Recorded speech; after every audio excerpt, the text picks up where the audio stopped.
Pamirsa pewuhan kasus COVID-19 nasional ring tanggal kutus warsa kalih tali kalih likur nyinayang panincepan.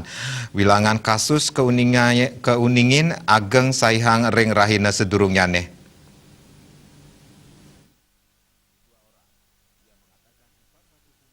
Lianan punika kuentenan pasien padem sangkaning COVID-19 taler nincap sayang saking rahina sedurungnyane inggih punika kantos satak seket kutus diri. Kauningin mawawah sama sandiri. Ring tanggal kutus Maret ne lintang wilangan pasien kena kauningin ngelangkungin kuentenan kasus anyar inggih punika kantos mungguh ring 5 talian kasus. Anutin data Kementerian Kesehatan nguningayang pawawahan kasus COVID-19 kantos langkungan 3 dasa tali diri. Dadosnya nih wilangan kumulatif ipun kantos langkungan 5 yuta diri.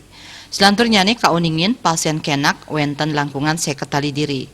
Raris kuentenan pasien padem wenten sama nanggu siki kasus.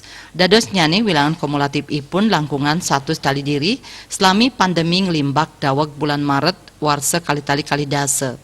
Asa punika taler pasien COVID-19 sani kantun kerawat langkungan sama tali diri miwah suspek langkungan selai tali diri. Dia Dewi Bali Pos.